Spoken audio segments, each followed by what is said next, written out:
பாருங்க, இந்த கல்கட்டில் தான் நம்மளுடைய முன்னோர்கள், நம்மளுடைய பழைய அரசர்கள் தூங்கியிருக்கிறாங்க. இதெல்லாம் முன்னாடி இருந்த காவிங்ஸ் உள்ள மர பீம்ஸ் தான். இந்த பேலஸோட எந்த ரூமில் இருந்து பார்த்தாலும் இந்த நடுமுற்றத்தை பார்க்க முடியும். பீம்ஸுக்கு பதிலாக மரங்கள் யூஸ் பண்ணியிருக்காங்க. மெயின் பீமுக்கு பெரிய மரங்கள், பெரிய லைம் ஃபினிஷ்ட் ஃப்ளோரிங் யூஸ் பண்ணுறாங்க. இதற்கு இணையான ஃப்ளோரிங் இதுவரைக்கும் இல்லை. ஏன்னா கிட்டத்தட்ட இப்போ கூட good morning guys, I hope you all are doing great. கிட்டத்தட்ட 3 வருஷத்துக்கு முன்னாடி இந்த பேலஸுக்கு நம்ம வந்திருக்கோம். நான் இப்போ நிற்கிறது இரணியல் பேலஸில் தான். நம்ம 3 வருஷத்துக்கு முன்னாடி வரும்போது பார்த்திங்க அப்படின்னா இந்த பேலஸ் ரொம்ப டீக்ரேடட் ஆகி கிட்டத்தட்ட ஒரு எலும்பு கூடு போலவே இருந்தது. அந்த டைமில் தான் ரீகன்ஸ்ட்ரக்ஷனும் ஸ்டார்ட் பண்ணியிருந்தாங்க. எப்படி பாதுகாத்து வைக்கப்பட்டிருக்க வேண்டிய ஒரு அழகான பேலஸ், கரெக்டான டைமில் ரினோவேஷன் பண்ணி மெயின்டைன் பண்ணியிருந்தாங்க அப்படின்னா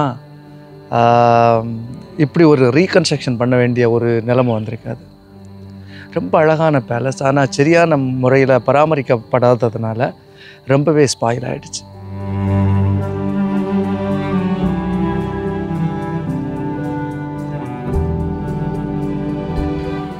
இதனோட பழமையை பற்றி சொல்லணும் அப்படின்னா, முற்கால பாண்டியர்கள், வேணாட்டவர்கள், அப்புறம் திருவிதாங்கூர் மன்னர்கள் இந்த பேலஸில் தங்கி இருந்ததாக சொல்லப்படுது.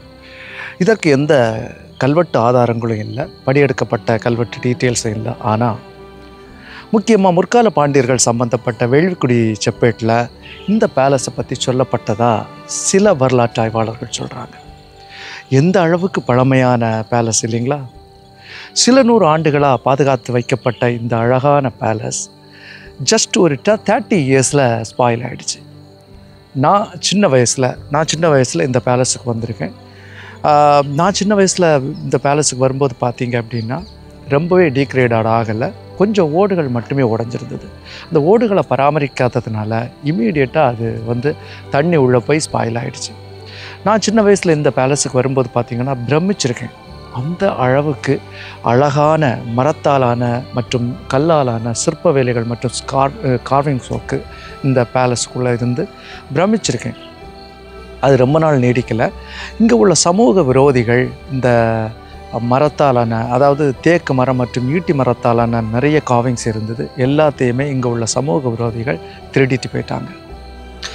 பாருங்கள், இந்த பேலஸில் அண்டர் கிரவுண்டு, அதாவது பதுங்கி இருக்கிறதுக்கு அண்டர் கிரவுண்டு செல்லார் ஃப்ளோர் கூட உண்டு. அந்த அளவுக்கு பிரமிப்பை ஊட்டக்கூடிய ஒரு பிரம்மாண்டமான பேலஸ். ஆனால் நம்மளோட இர்ரெஸ்பான்சிபிலிட்டி பாருங்கள், அதை நம்ம பாதுகாக்க தவறிட்டோம். நான் போன தடவை வரும்போது இந்த கன்ஸ்ட்ரக்ஷன் முடிவுக்கு வரும்போது நான் உங்களுக்கு வீடியோ போடுவேன் அப்படின்னு நான் சொல்லியிருந்தேன். அதற்காக தான் இந்த வீடியோ. பாருங்கள், பழைய கன்ஸ்ட்ரக்ஷன் மெட்டீரியல்ஸ் அண்ட் டெக்னாலஜி, இப்போ உள்ள construction materials and technology both are totally different. ஆனால் இது முன்னாடி உள்ள லேபர்ஸ் அண்ட் இப்போ உள்ள லேபர்ஸ் கூட டிஃப்ரெண்ட். இப்போ உள்ள லேபர்ஸை வச்சு குவாலிட்டி அச்சீவ் பண்ணுறது ரொம்ப ஒரு டிஃபிகல்ட்டான விஷயம். இருந்தாலும் நம்மளோட கவர்மெண்ட்டோட இந்த இனிஷியேட்டிவை நம்ம பாராட்டி ஆகணும். ஏன்னா பழைய பேலஸ் போனால் கூட இப்படி ஒரு பேலஸ் இருந்ததுக்கு இது ஒரு ஆதாரமாக இருக்கும்.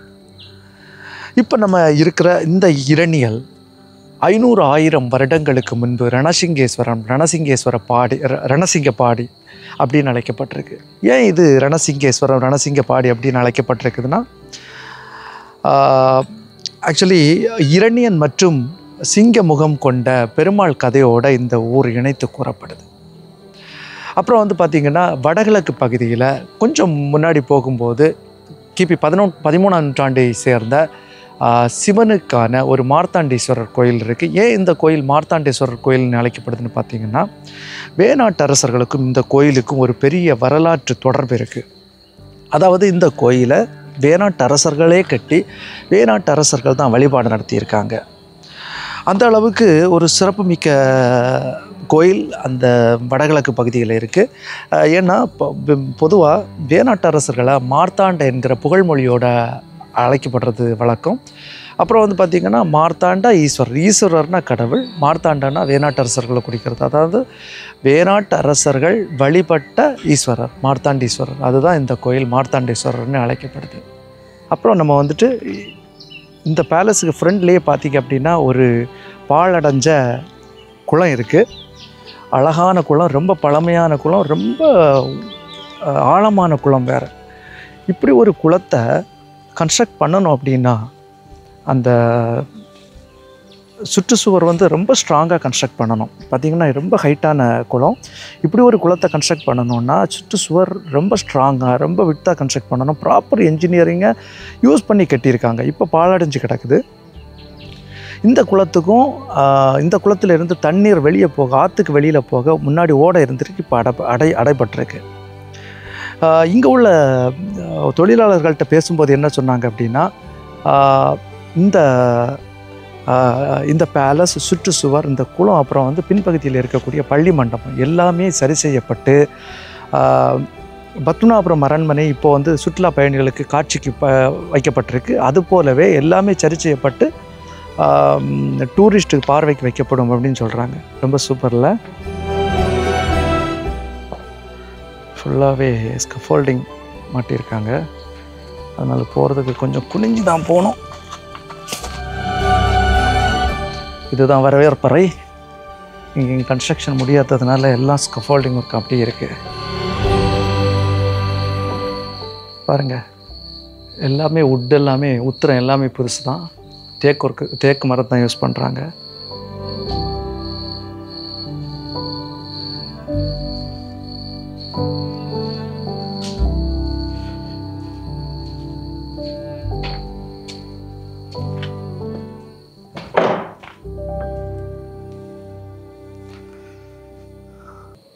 நான் இப்போ எங்கே நிற்கிறேன் அப்படின்னு பார்த்தீங்கன்னா, இந்த பேலஸோட நடுமுற்றத்தில். இந்த நடுமுற்றத்தோட சிறப்பு என்னென்னு பார்த்தீங்கன்னா, இந்த பேலஸோட எந்த ரூமில் இருந்து பார்த்தாலும் இந்த நடுமுற்றத்தை பார்க்க முடியும். இது போன்ற நடுமுற்றங்களில் இன்ஸ்பயர் ஆகி தான் நிறைய பழைய வீடுகள் வந்து நடுமுற்றத்தோடு டிசைன் செய்யப்பட்டிருக்கும். அது மட்டும் இல்லாமல் இந்த பேலஸில் வேறு ஒரு சிறப்பு என்ன அப்படின்னா, கிட்டத்தட்ட பல 100 ஆண்டுகளுக்கு முன்னாடியே 2 தளம் அமைக்கப்பட்டிருக்கு. இந்த 2 தளத்தில் பிரிட்டிஷ் காலத்தில் ரொம்ப ஃபேமஸாக சொல்லப்பட்ட மெட்ராஸ் டெரஸ்ட் ரூஃப் இந்த 2 தளத்தில் வைக்கப்பட்டிருக்கு. இந்த மெட்ராஸ் டெரஸ்ட் ரூஃப் பார்த்திங்க அப்படின்னா, பிரிட்டிஷ் காலத்தில் தான் அவங்களால் கொண்டு வரப்பட்ட டெக்னாலஜி அப்படின்னு ஒரு தப்பான தகவல் எல்லார் மனசுலையும் இருக்குது. இது பல 100 ஆண்டுகளுக்கு முன்னாடியே மெட்ராஸ் டெரஸ்ட் ரூஃப் வச்சு இது போல் நிறைய பேலஸ் கட்டியிருக்காங்க. இந்த மெட்ராஸ் டெரஸ்ட் ரூஃபில் பார்த்திங்க அப்படின்னா பீம்ஸுக்கு பதிலாக கல் மற்றும் மரங்கள் யூஸ் பண்ணியிருப்பாங்க. அதாவது மர பீம்ஸு. சில பில்டிங்ஸில் கல் யூஸ் பண்ணியிருப்பாங்க, சில பில்டிங்ஸில் மரம். இந்த பில்டிங்கில் மரம் தான் யூஸ் பண்ணியிருக்காங்க. பெரிய பீமுக்கு வந்து மெயின் பீம்ஸுக்கு பெரிய மரம் யூஸ் பண்ணியிருக்காங்க. செகண்டரி பீம்ஸுக்கு வந்து பார்த்திங்கன்னா சின்ன மரங்கள் யூஸ் பண்ணியிருக்காங்க. அப்புறம் வந்துட்டு ப்ராப்பரான இன்ஜினியரிங் யூஸ் பண்ணி செய்தது மாதிரியும் இருக்கும். அவ்வளோ அழகாக இருக்குது. இந்த பீம்ஸுக்கு மேலே ஒரு மரத்தாலான ஒரு ஃப்ளோர் அமைக்கப்பட்டு அதுக்கு மேலே பார்த்திங்க அப்படின்னா சொர்க்கி மாற்று போட்டு அதுக்கு மேலே லைம் பாலிஷ்டு ஃப்ளோரிங் யூஸ் பண்ணியிருப்பாங்க. இதே போன்ற லைம் பாலிஷ்டு ஃப்ளோரிங்குக்கு இணையான ஒரு ஃப்ளோரிங் இதுவரைக்கும் இல்லை. பெரும்பாலான பேலஸில் பார்த்திங்கன்னா இந்த லைம் பாலிஷ்டு ஃப்ளோரிங் தான் வித் டிஃப்ரெண்ட் கலர்ஸில் இருக்கும். அதே மாதிரி இந்த ஹோல் இது பேலஸ் ஃபுல்லாகவுமே லைம் பாலிஷ்டு ஃப்ளோரிங் தான் யூஸ் பண்ண போகிறோம் அப்படின்னு சொல்லிட்டு இங்கே உள்ள லேபர்ஸ் சொல்கிறாங்க. ரொம்ப சூப்பரில்.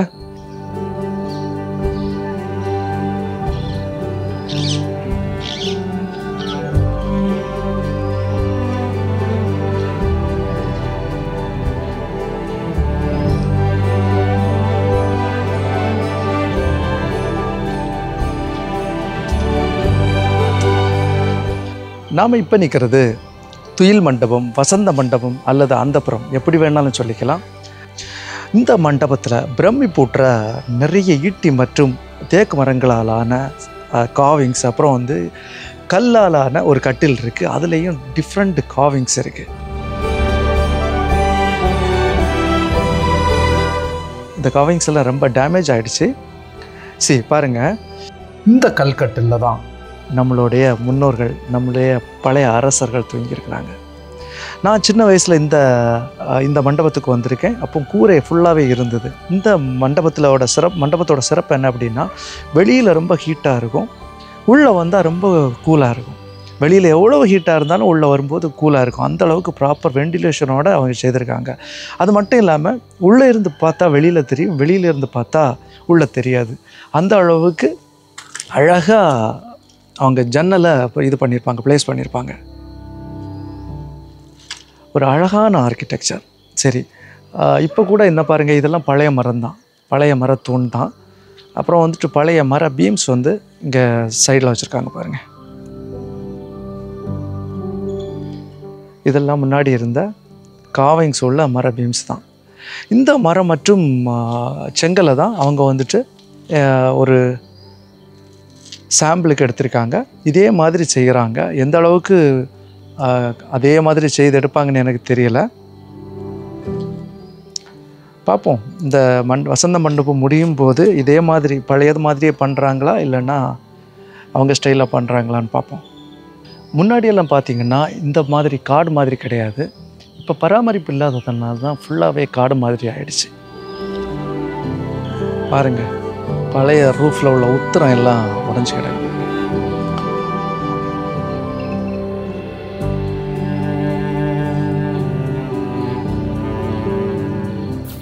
இவங்க வந்து முத்துக்குமார், வணக்கண்ணே. இவங்க வந்துட்டு சங்கர், இவங்க தான் கான்ட்ராக்டர். இவங்க வந்துட்டு அதாவது பேலஸை வந்துட்டு ஃபுல்லாகவே டிமாலிஷ் பண்ணி தொடக்கத்தில் இருந்து இப்போ வரைக்கும் இவங்க தான் பண்ணிகிட்ருக்காங்க. இது போலத்த கார்விங் பேஸ்ட் ஒர்க், அப்புறம் ட்ரெடிஷ்னல் பேஸ்ட் ஒர்க்குக்கு இவங்க ரொம்ப ஸ்பெஷலிஸ்ட்டு. தஞ்சாவூர்லேருந்து வந்து இங்கே ஒர்க் பண்ணுறாங்க. உங்களுக்கு ஏதாவது இதே போல் வேலை செய்யணும் அப்படின்னா இவங்களை காண்டாக்ட் பண்ணுங்கள். இவங்களோட நம்பர் நான் கொடுக்குறேன். ரொம்ப அழகாக பண்ணுறாங்க. இதில் முத்துக்குமார் வந்து அந்த மேலே இருக்கிற காவிங் ஒர்க்ஸ் எல்லாம் கை வச்சே பண்ணுறாரு. ஆக்சுவலி நான் வந்து சிஎன்சி வச்சு பண்ணுறாங்க அப்படின்னு நினச்சேன். நேரில் போய் பார்க்கும்போது தான் தெரியுது கை வச்சு பண்ணுறாங்க, அருமையாக பண்ணுறாங்க. கிட்டத்தட்ட ஒரு இறந்து போனவங்களுக்கு உயிர் கொடுக்குற வேலை தான் இது. இந்த பேலஸ் கம்ப்ளீட்டாக வேலை முடிஞ்சதுக்கு பிறகு பார்ப்போம் உயிரோடு இருக்குதா அல்லது உடல் மட்டும்தான் இருக்குதா அப்படின்னு சொல்லிட்டு. இந்த காணொலி உங்களுக்கு பிடிச்சிருக்குன்னு நினைக்கிறேன். பிடிச்சிருந்தா இந்த காணொலியை உங்கள் நண்பர்களுக்கு ஷேர் பண்ணுங்கள். இதே போன்ற காணொலியை காண இந்த சேனலை சப்ஸ்கிரைப் பண்ணுங்கள். மீண்டும் இதே போன்ற வேறொரு காணொலியோடு நான் உங்களை சந்திக்கிறேன். அதுவரை பாய்.